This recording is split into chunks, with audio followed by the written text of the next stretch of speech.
Dieu qui nous garde, le Dieu qui nous a pris en charge. Nous l'avons lu dans Ésaïe 46.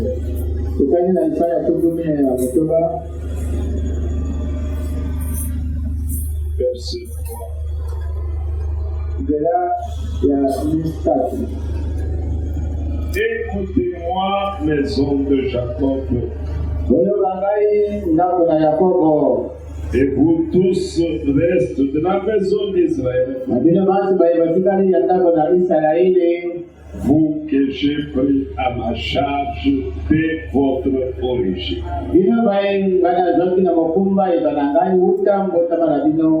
Que j'ai porté dès votre naissance, jusqu'à votre vieillesse, je serai le même. Jusqu'à votre vieillesse, je vous soutiendrai. Je l'ai fait et je veux encore vous porter, vous soutenir et vous sauver. Verset 5. À qui me comparez-vous pour le faire mon égal? À qui me ferez-vous ressembler pour que nous soyons semblables? Il n'y a personne. Personne.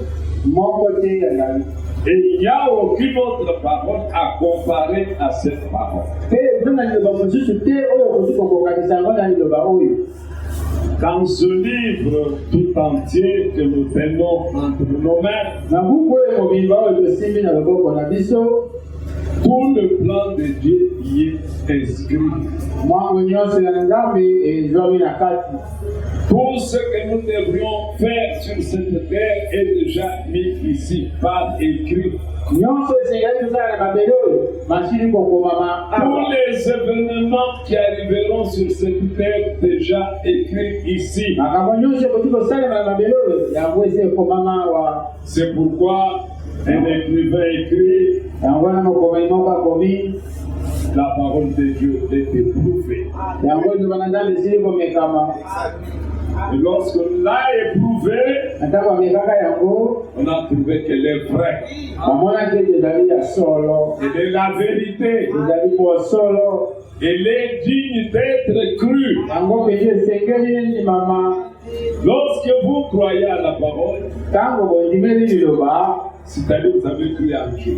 Et lorsque vous croyez en Dieu, tout ce que Dieu a promis, vous les expérimenterez. Nous devons rester solides là-dessus. Au chapitre 42, toujours Ésaïe, verset 8. Je suis l'Éternel.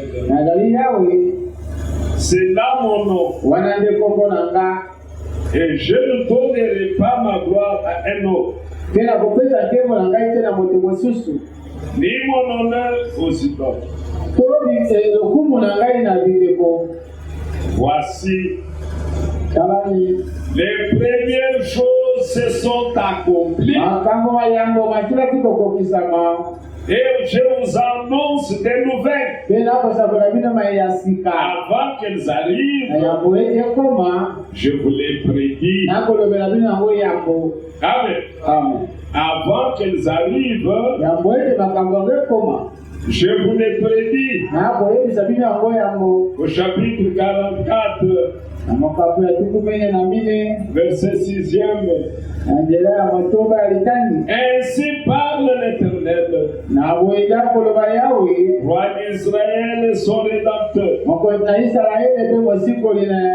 l'Éternel des armées. Je suis le premier. Et je suis le dernier. Et hors moi, il n'y a point de Dieu. Qui a comme moi fait des prédictions? Qui nous déclare? Et me l'éprouve. Depuis que j'ai fondé le peuple ancien,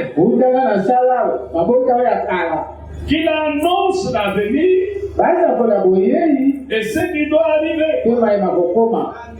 Alors il ajoute, n'ayez pas peur et ne tremblez pas. Ne t'ai-je pas dès longtemps annoncé, déclaré? Vous êtes mes témoins. Y a-t-il un autre Dieu que moi? Il n'y en a pas d'autre. Il n'y en a pas d'autre rocher. Je n'en connais point. Ceux qui fabriquent des idoles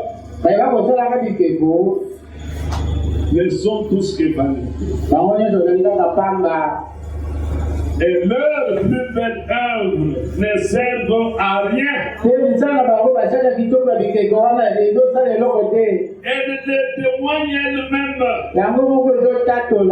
Elles n'ont ni la vue ni l'intelligence. Afin qu'ils soient dans la confusion. Qui est-ce qui fabrique un Dieu? Ou font une idole pour n'en rien retirer comme utilité. Voici tous ceux qui y travaillent seront confondus, et les ouvriers ne sont que des hommes. Ils se réunissent tous, ils se présentent, et tous ensemble, ils seront tremblants et couverts de honte. Amen. Amen. Les dieux que nous adorons, les dieux que nous servons, ils s'appellent la parole de Dieu. Amen. Amen. En dehors des paroles de Dieu, il n'y a pas de Dieu.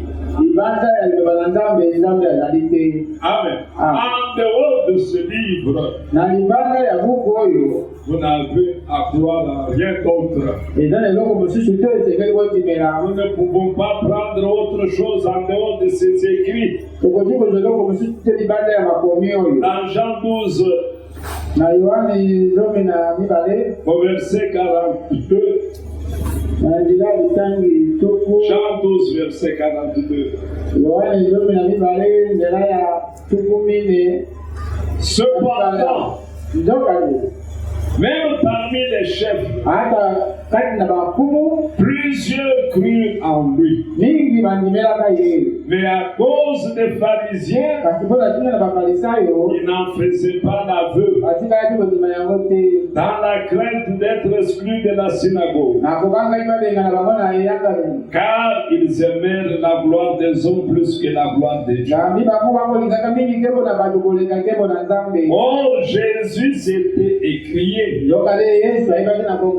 c'est lui qui croit en moi. Croit non pas en moi, mais en celui qui m'a envoyé. Et celui qui me voit, voit celui qui m'a envoyé. Je suis venu comme une lumière dans le monde, afin que quiconque croit en moi ne demeure pas dans les ténèbres. Si quelqu'un entend mes paroles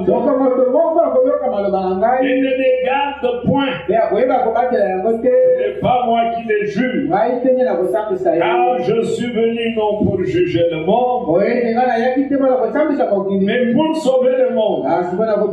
Celui qui me rejette et qui ne reçoit pas mes paroles à son juge. La parole que j'ai annoncée, c'est elle qui les jugera Au dernier jour. Est-ce que Samy, tu as bien compris cela? Il a lu dans un livre. Quelqu'un l'a écrit. Et cela l'a trouvé. Où chaque homme sera jugé. Parce que Dieu a mis en lui le travail qu'il devra faire sur cette terre. Ainsi, le jour de ta mort, quand nous irons là-bas, Dieu va te poser la question. J'avais mis des capacités en toi. Si tu avais fait de toi un électricien, tu dois travailler comme électricien. Si tu avais fait mécanicien, tu dois travailler comme mécanicien. Alors tu seras jugé sur base de cela, mon frère. C'est pourquoi je lui ai posé la question, est-ce que tu as suivi? Qui est notre juge? C'est la parole qui est notre juge. Tu seras jugé par la parole et sur base de la parole que tu as rejetée. Amen. Alors mes bien-aimés frères, nous continuons à insister pour qu'une crainte sainte s'installe en nous lorsque nous ouvrons la Bible ou lorsque nous écoutons la parole de Dieu. Dieu et sa parole, c'est la même chose. Tu ne peux pas aimer Dieu et rejeter sa parole. Tu ne peux pas aimer Dieu, respecter Dieu et falsifier sa parole. Parce que Dieu est parfait. Dieu est infini. Nous nous améliorons. Mais Dieu ne s'améliore pas. Nous grandissons. Mais Dieu ne grandit pas. En Dieu, l'Écriture dit il n'y a point d'ombre de variation. Dieu est le même. Il demeure le même. Et il ne change pas. Lorsqu'il a publié sa parole, la terre doit se taire. Pourquoi? Parce que l'Éternel a parlé. Amen. Quand vous prenez Hébreu, nous avons lu dans Esaïe, il a annoncé des choses. D'abord, les premières choses se sont accomplies. Le prophète dit dans l'une de ses prédications, deux événements les plus importants ont résumé en fait tout l'Ancien Testament. Donc tout l'Ancien Testament a parlé de deux sujets les plus importants. Le premier sujet, c'est la venue du Seigneur Jésus. Et le deuxième sujet, c'est l'envoi de son Église dans le monde. Pour prêcher l'évangile. Amen. Deux sujets importants. Et pour voir cela dans l'Ancien Testament, il faut avoir l'esprit d'aigle. Il faut avoir l'esprit d'aigle pour voir quel était le thème principal. Et tout l'Ancien Testament, il tournait autour de quoi? La venue du Seigneur Jésus. C'est pourquoi lorsqu'il est venu, il a fait cette déclaration. Je suis venu non pour abolir la loi, mais pour l'accomplir. Et le Seigneur Jésus-Christ a accompli la loi. Il fallait sauver l'homme qui était perdu. Il fallait libérer l'homme du péché. Et c'est ce qu'il a accompli. Tous les types dans l'Ancien Testament ne pointaient que la venue de Christ. Est-ce que l'Église, nous sommes là? Ne pointait que la venue de Christ. C'est pourquoi le prophète pouvait dire, quand vous ouvrez votre Bible et que vous lisez chaque verset, si vous ne voyez pas Christ, révisez l'Écriture. Si vous ne voyez pas Christ dans l'Écriture, vous avez mal compris. Alors dans Hébreu, au chapitre 11e, Hébreu 11. Le Seigneur a déclaré dans Ésaïe qu'il a annoncé des choses. Et que les choses qu'il avait annoncées se sont accomplies. Amen. Il a annoncé la venue de la postérité de la femme, la sœur de la femme. Depuis Genèse 3, il a annoncé cela. Est-ce que cela est arrivé? Cela s'est accompli. Cela s'est réalisé. C'est pourquoi il dit vos dieux à vous là. Vos dieux. Et vous vous êtes fabriqués. Ne soyez pas choqués. Si je peux désigner Paul comme étant un Dieu fabriqué par les hommes. Je peux citer Barnabas comme un Dieu fabriqué par les hommes. Parce qu'il y a eu des hommes et des femmes qui ont adoré Paul. Vous l'avez trouvé dans l'Écriture. Il y a des gens qui ont fabriqué Barnabas comme Dieu. Mais ici le Seigneur dit, vos dieux que vous avez fabriqués sont inutiles. Ils ne vous ont servi à rien. Parce que c'est lui qui est quelque chose. C'est le Seigneur lui-même. Et lorsque nous annonçons l'évangile, c'est l'évangile de Christ. Christ est au centre de l'évangile. La bonne nouvelle, c'est la bonne nouvelle de Christ. Christ est venu afin d'ôter le péché.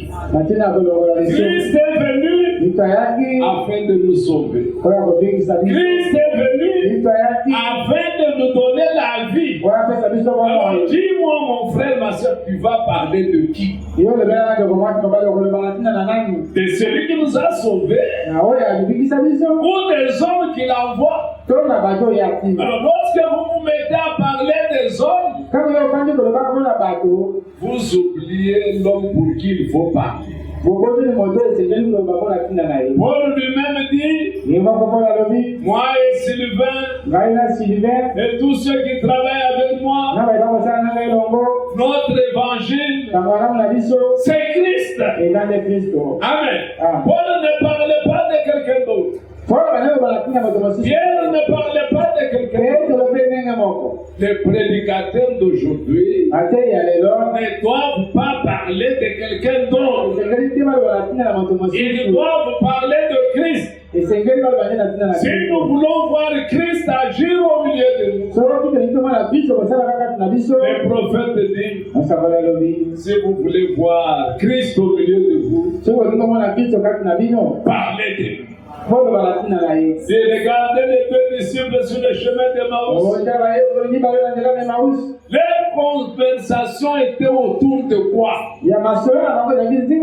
Autour de Christ. On venait de tuer. Et parce qu'il parlait de lui, même dans notre ménage, si nous nous mettons à parler de Christ, il va nous visiter. Amen.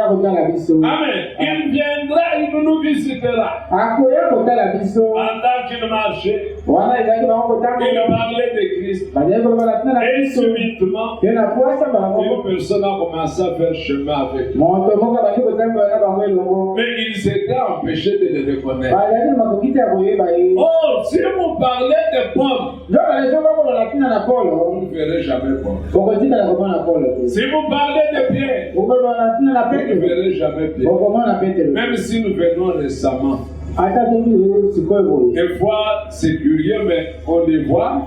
Oh, cette date ici, c'est la date à laquelle les écureuils avaient été appelés à l'existence.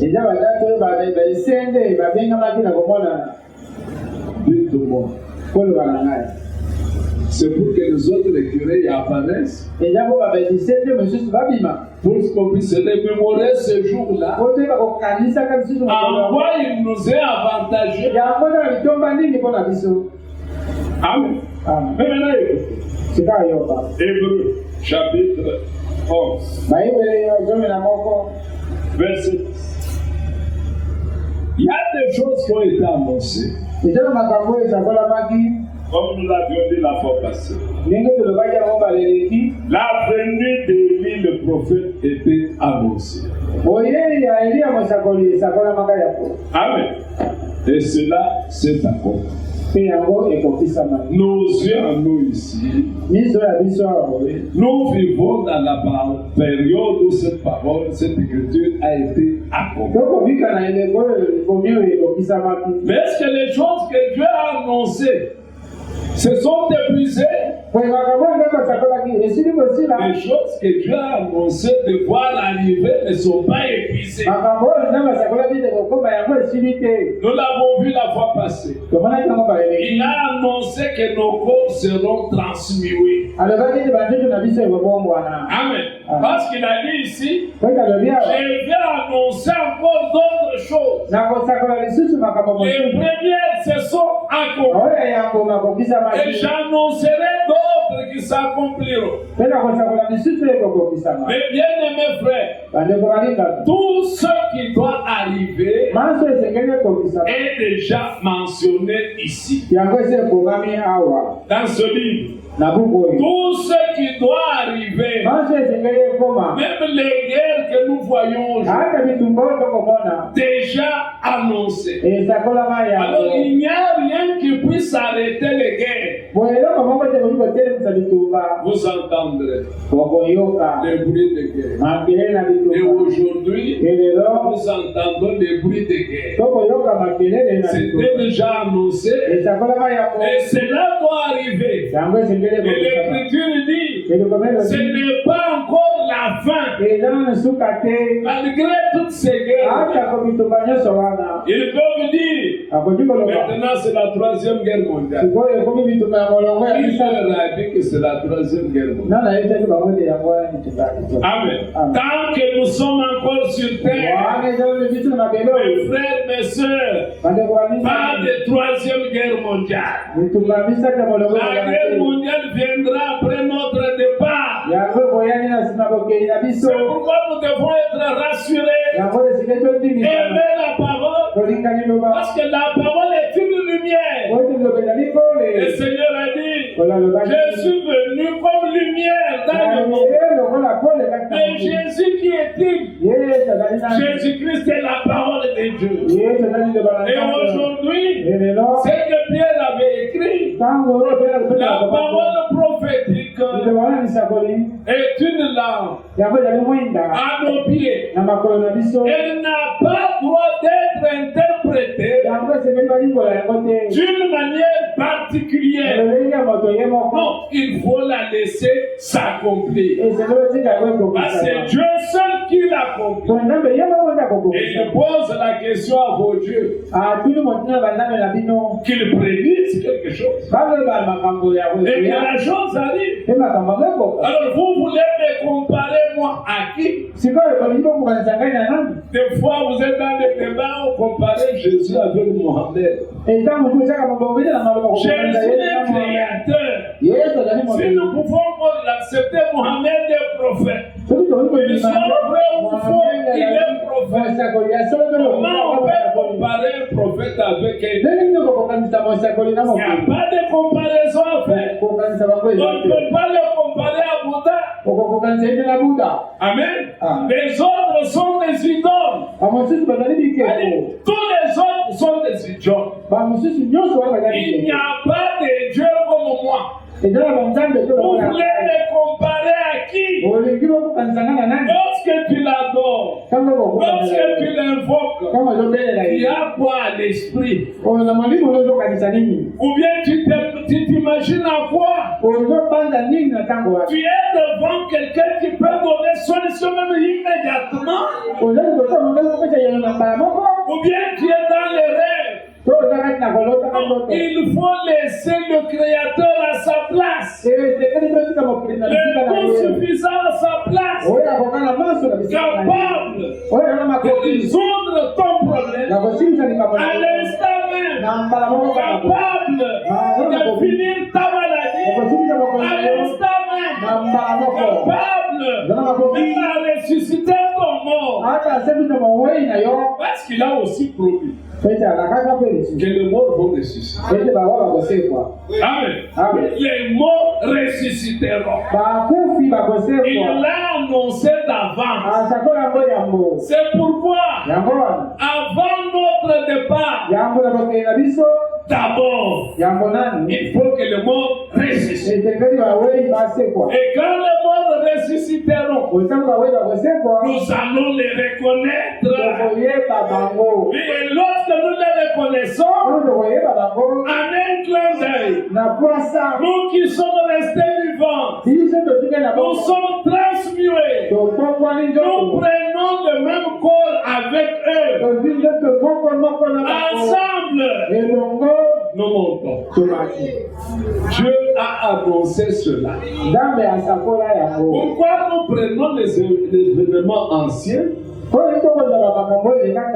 que vous soyez rassurés que les futurs événements s'accompliront tels qu'ils ont été annoncés. Quand nous prenons, avant de lire Hébreu, prenons d'abord Actes.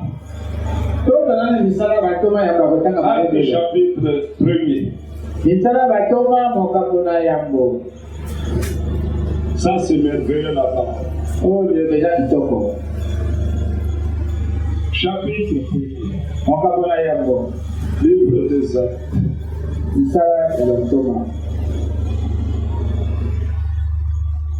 Verset 9.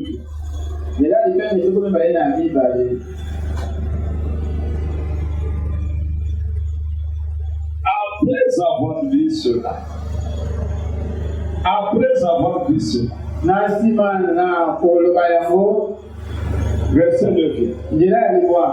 Il fut élevé pendant qu'il me regardait. Et une nuée les déroba à leurs yeux.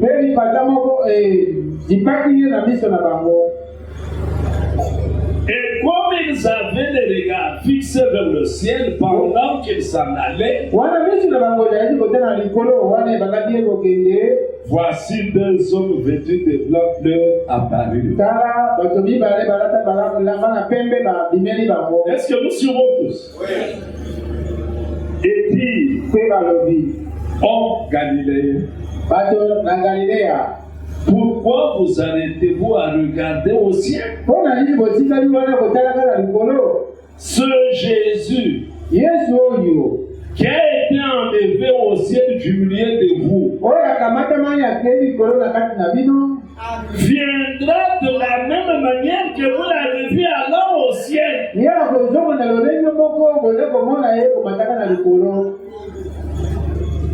Quelqu'un qui dit le contraire de ceci est un démon.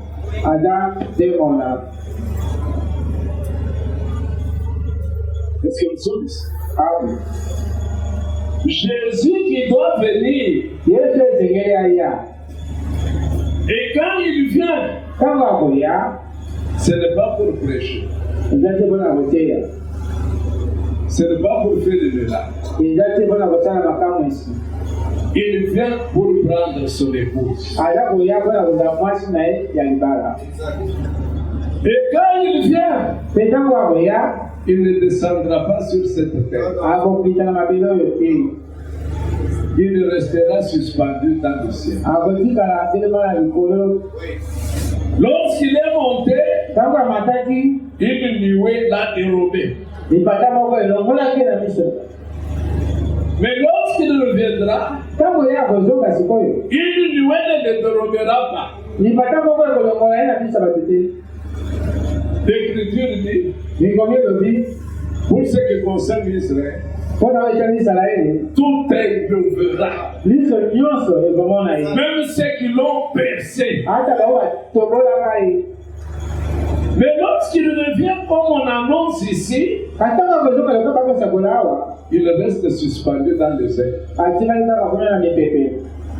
Nous, et les ressuscités, et les transmués, ensemble, nous montons vers lui comme des pièces de verre qui vont vers les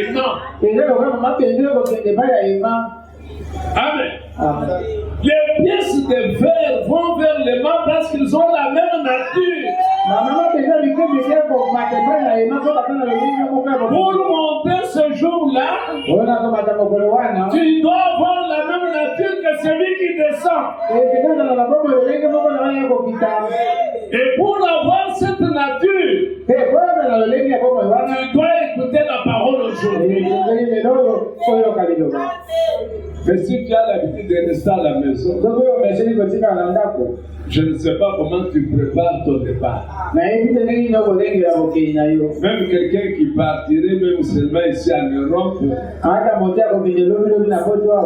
des fois on voit toute la semaine, il est occupé.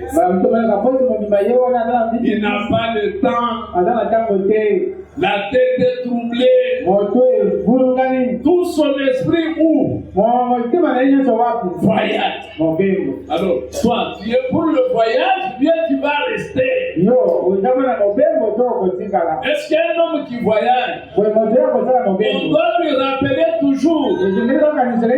Où est ton passeport? Tu l'as placé où est-ce que tu as pris ton billet?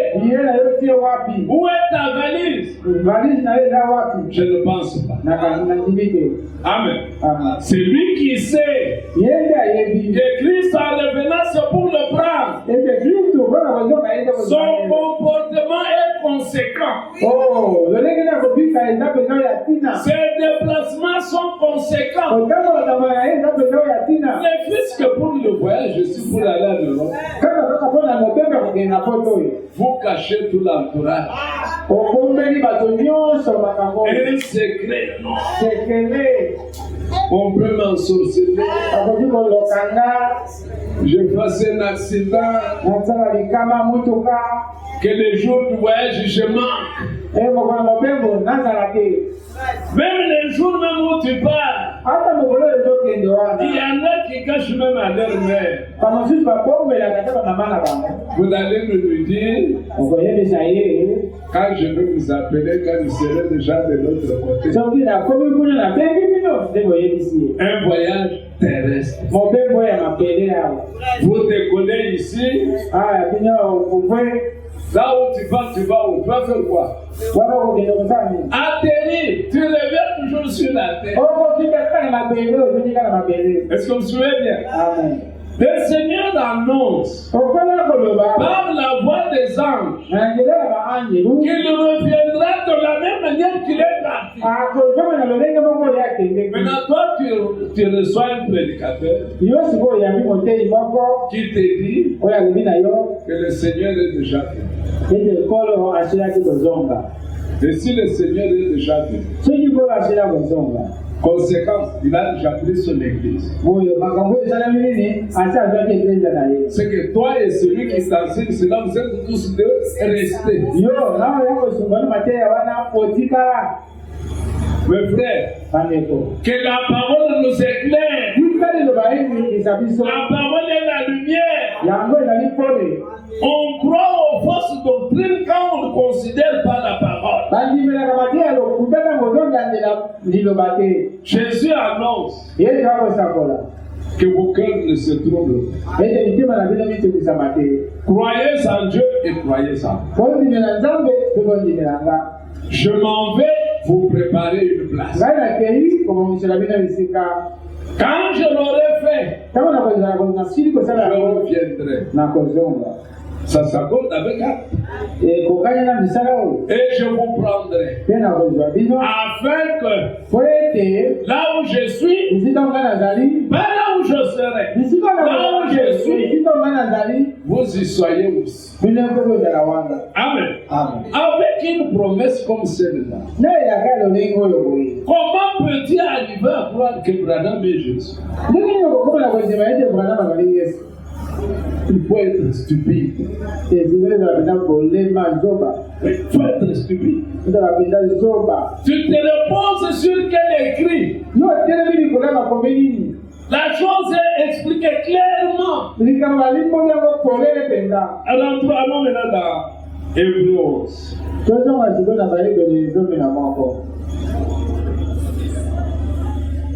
Verset 17. 10e, pas 12. Hébreux 11. C'est sûr, nous aidera tous.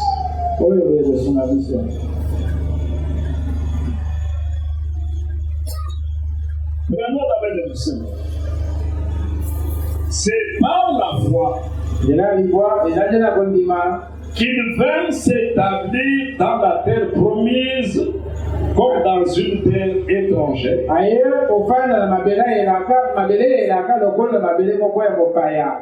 Habitant sous des tentes, ainsi qu'Isaac et Jacob, les co-héritiers de la même promesse. Ils ne voyaient pas, ils ne trouvaient pas un grand intérêt sur terre. Parce que la ville qu'ils habitaient, il y avait des guerres. Comme aujourd'hui. Ils sont en guerre. Mais Abraham ne voulait pas une ville momentanée. Nous aussi, nous n'avons pas besoin de rester toujours à Kinshasa. Non. Même si tu habitais Gombe, c'est toujours sur la terre. Et c'est toujours momentanément. Et tu vas toujours vieillir. Tu finiras par mourir. Alors quel est l'intérêt? À nous qui sommes éternels. Sommes-nous éternels? Nous qui sommes éternels. Quel est l'intérêt de rester dans ce corps? Nous n'en avons pas. Nous désirons plus que ce corps. Oui, tu dois désirer plus que ce corps. Tu peux l'embellir. Tu peux mettre n'importe quelle pommade. Tu peux le revêtir. En fin de compte, même si tu vas, on appelle la bonne cimetière comment? Fais le bas pour moi là-bas. Non, c'est pas le paradis. Qui me permet.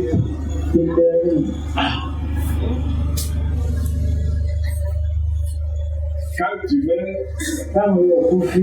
avant même de mourir, tu ne veux pas entendre qu'on parle de Kinkole. Même Kitam. Si la famille se décide pour Kitam, vous voulez qu'il rentre. Quelle est cette terre-là qui sera différente de Kitam? Mes frères, nous sommes là. Verset 10. Car il attendait la cité qui a des solides fondements, celle dont Dieu est architecte et le constructeur. Abraham, quand il a vu ça, il y a béton dans Cocotte.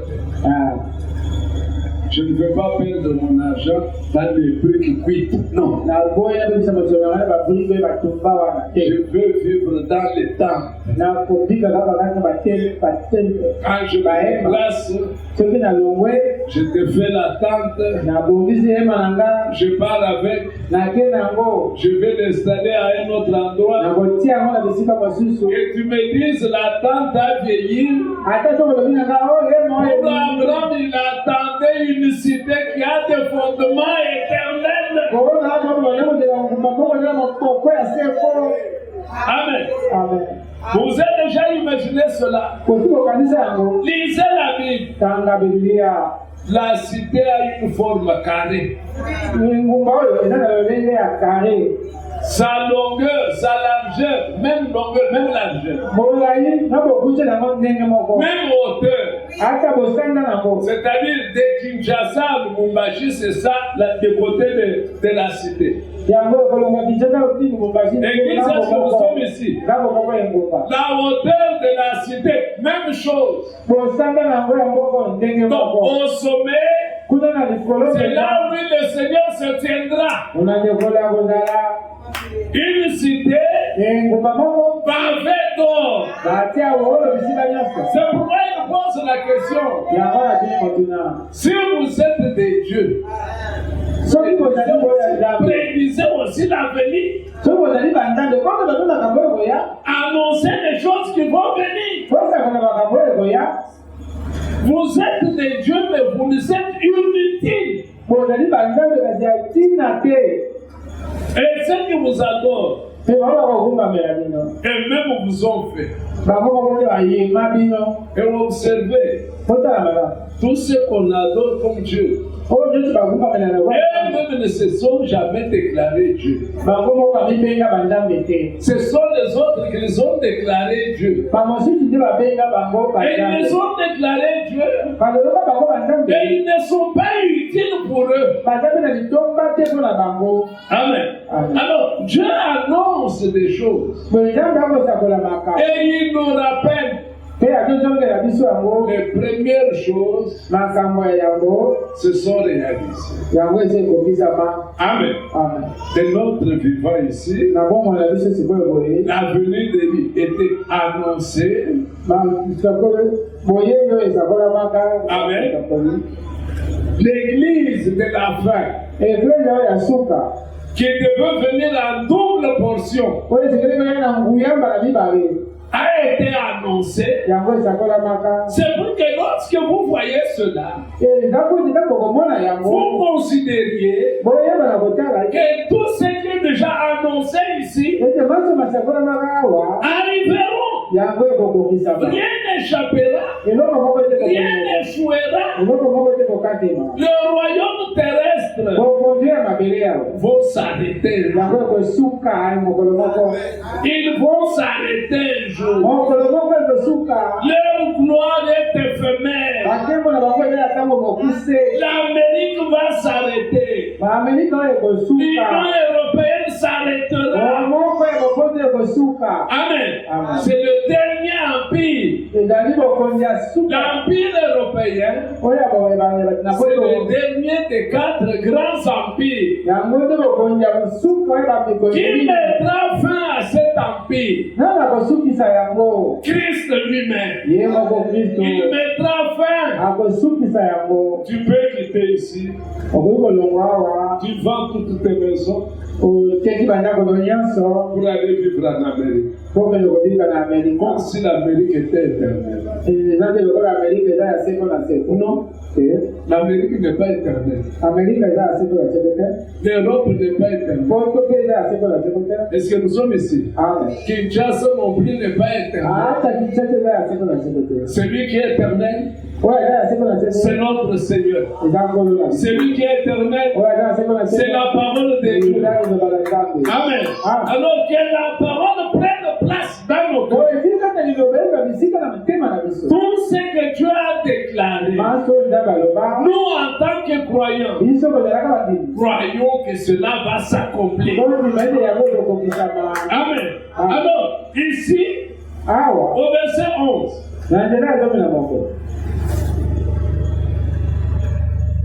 d'abord le verset, nous sommes au chapitre 11e. Et le verset, c'est par la foi que Sarah elle-même, malgré son âge avancé, fut rendue capable d'avoir une postérité. Qu'est-ce qui a donné occasion à cela?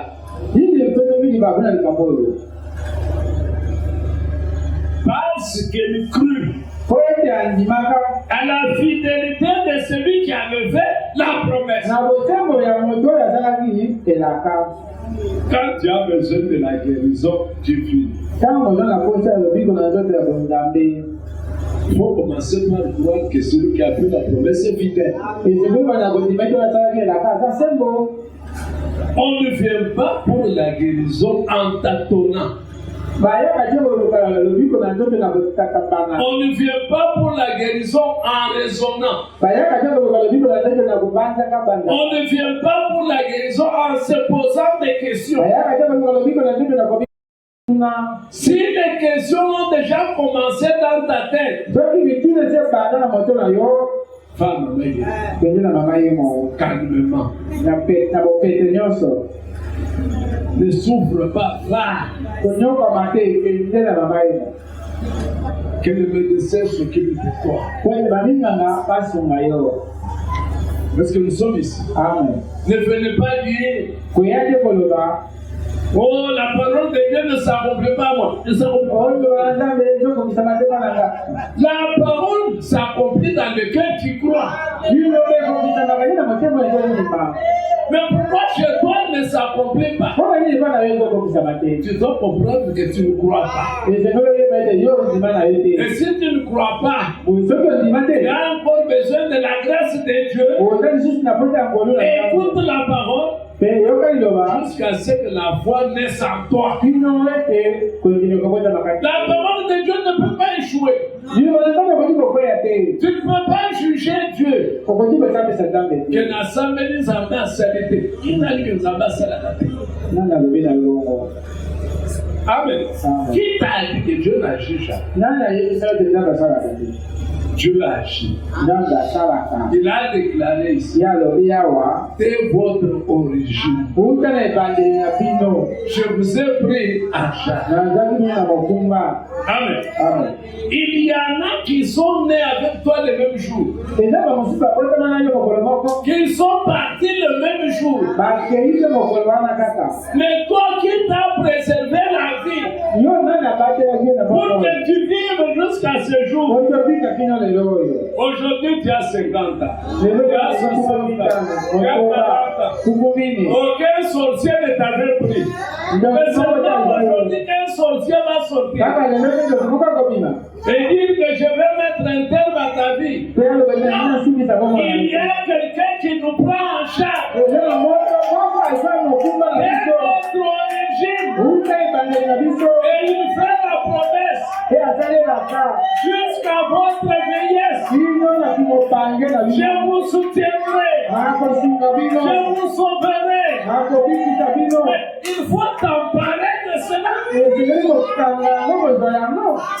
Et être rassuré que je suis en sécurité. Pour moi, Dieu l'a déclaré dans sa parole. Et ici, ce n'est même pas un prophète. Dieu lui-même qui parle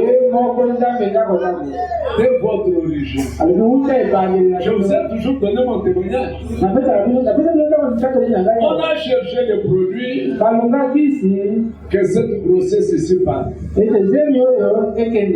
Le lendemain, mon père et ma mère viennent. Alors ils avaient mis leurs produits. Tout est parti. Qui a venu sa main? Les grands-pères morts. Celui qui a fait la promesse. Mais celle qu'on voulait protéger, moi, non, il y avait battu tout le monde, elle n'est plus. Il y a longtemps qu'elle est partie. Croyons la parole. Prenons toute la parole. Vivons la parole. Dieu va nous honorer. L'honneur est pour celui qui croit. Tu veux être honoré? Crois la parole. Crois l'écriture. N'imite pas quelqu'un. Tu n'as pas assez de foi. C'est ça. Bon aussi, si je n'ai pas assez de foi comme toi, je ne me mettrai pas sur ton chemin. Je te laisserai avancer jusqu'à expérimenter Dieu. La parole ne ment pas. La parole est Dieu. Ayons beaucoup de respect pour la parole. Et même pour ce livre qui contient la parole, on peut sentir le respect de la parole. Envoyez même la manière dont tu gardes la Bible. Vous voyez un jeune frère avec une Bible qui a une partie de Genèse déjà partie. L'Apocalypse est déjà parti.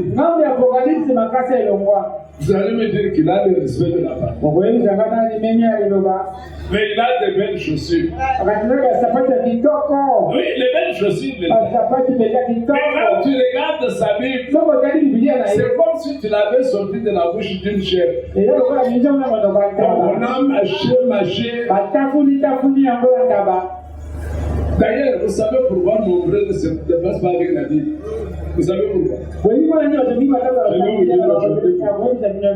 Elle n'a plus d'autre page. Oui. Ouvrons Genèse 1. Il a la Bible.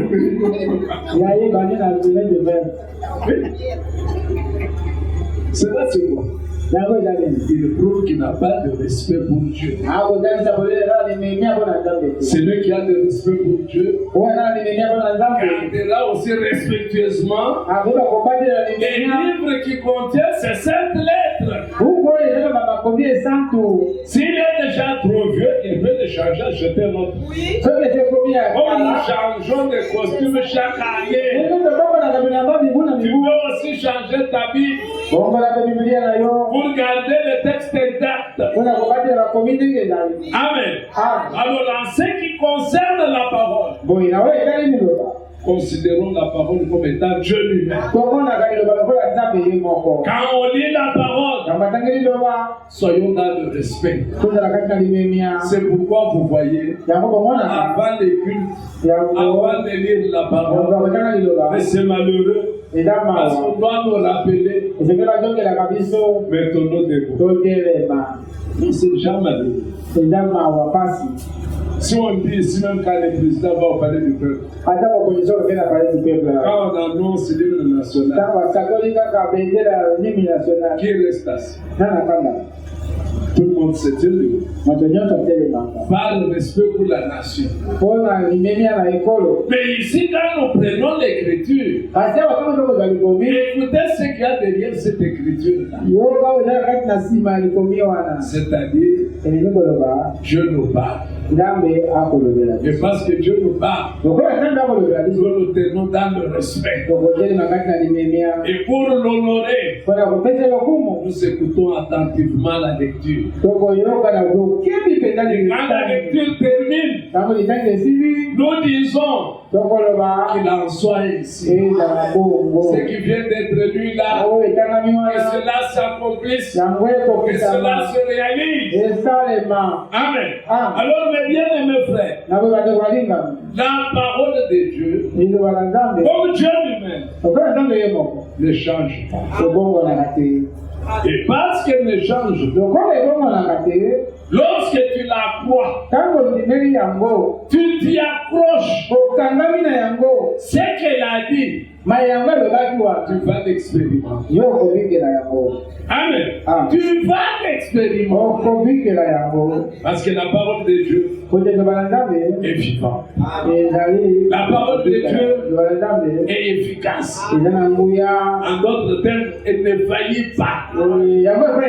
Elle n'échoue pas. Alors, parce qu'elle n'échoue pas, la question que je dois me poser, pourquoi cette parole ne s'accomplit pas avec moi? Pourquoi cette parole ne se manifeste pas dans ma vie? Je continue à vivre comme par le passé. Cela veut dire je n'ai jamais reçu la parole. Je dois venir au pied de Christ. Seigneur, que ta parole pénètre mon cœur. Amen. Parce que la parole est une vie. Quand vous la recevez, la vie qui est dans la parole doit se manifester en toi. Si elle ne se manifeste pas,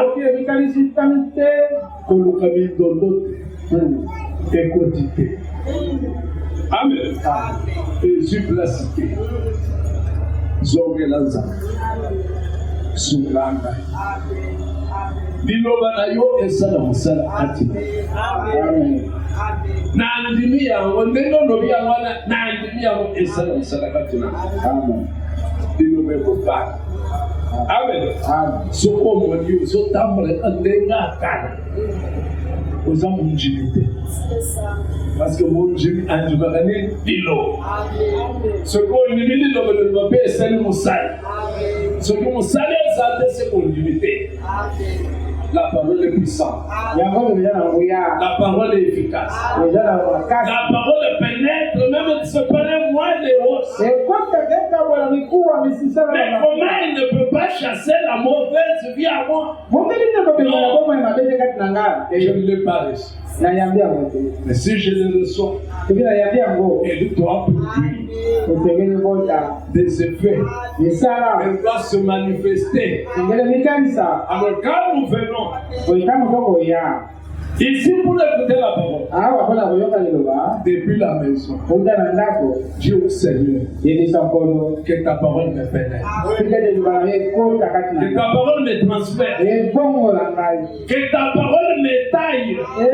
Tu as des choses qui ne partent pas. Dis à Dieu, ta parole est une épée. Quelle coupe, qu'elle puisse circoncire mon cœur. Parce que la circoncision enlève une partie du corps et pour partie ça fait mal. Amen. Les choses que tu aimais tant, la parole comme épée doit les couper. Ça doit partir. Mais pour que ça parte, c'est douloureux. Il y a des amis que tu ne peux pas abandonner. Mais à cause de la parole, ils doivent partir. Tu dois te séparer. Ça fait mal. Il y a des habitudes qui doivent partir. Tu aimais bien faire les affaires comme on le dit là. Le soir, comme après le culte, tu es beau marcher. Tu es sur quartier 1. Tu es sur Capella. Le poulet maillot, tout ça, dans cette ambiance-là, quand tu commences à recevoir la parole, regarde la vie de Christ. Est-ce qu'il allait à ces endroits-là? Parce que la parole t'amène à être comme Christ. Église, est-ce que nous sommes là? Amen. La parole nous amène à être comme Christ. La parole nous amène à aimer. Aimer même nos ennemis. Oui, Christ a aimé ses ennemis. Il a prié pour l'ennemi. Père, Amen. Est-ce que vous comprenez? Amen. Alors tu dois aussi arriver au niveau de ne pas compter les fautes de tes frères et de tes sœurs. Et demander à Dieu, aide-moi, que j'oublie totalement, que je ne m'approche pas par ça. À Diba qui n'a la fois passée, à Roson de l'Esdol, là tu n'as pas parlé. Pour arriver à pardonner et oublier. Demander à Dieu, donne-moi la capacité de pardonner comme toi tu nous as pardonné. Toi tu as tout mis dans la main de l'oubli. Mais toi quand tu as pardonné, même 15 ans après, même 15 ans après, je n'ai pas encore atteint la stature de Christ. Oh, pour atteindre la stature de Christ, c'est au moyen de la parole. Je dois écouter la parole. Je dois lire la parole. Je dois prier pour que le Seigneur me vienne en aide. Parce que la prière fait partie de la parole. C'est la parole qui dit prier sans cesse. Amen. C'est la parole. Quand tu ne pries pas, c'est que tu n'obéis pas aussi à la parole. Amen. Que Dieu vous bénisse. Considérons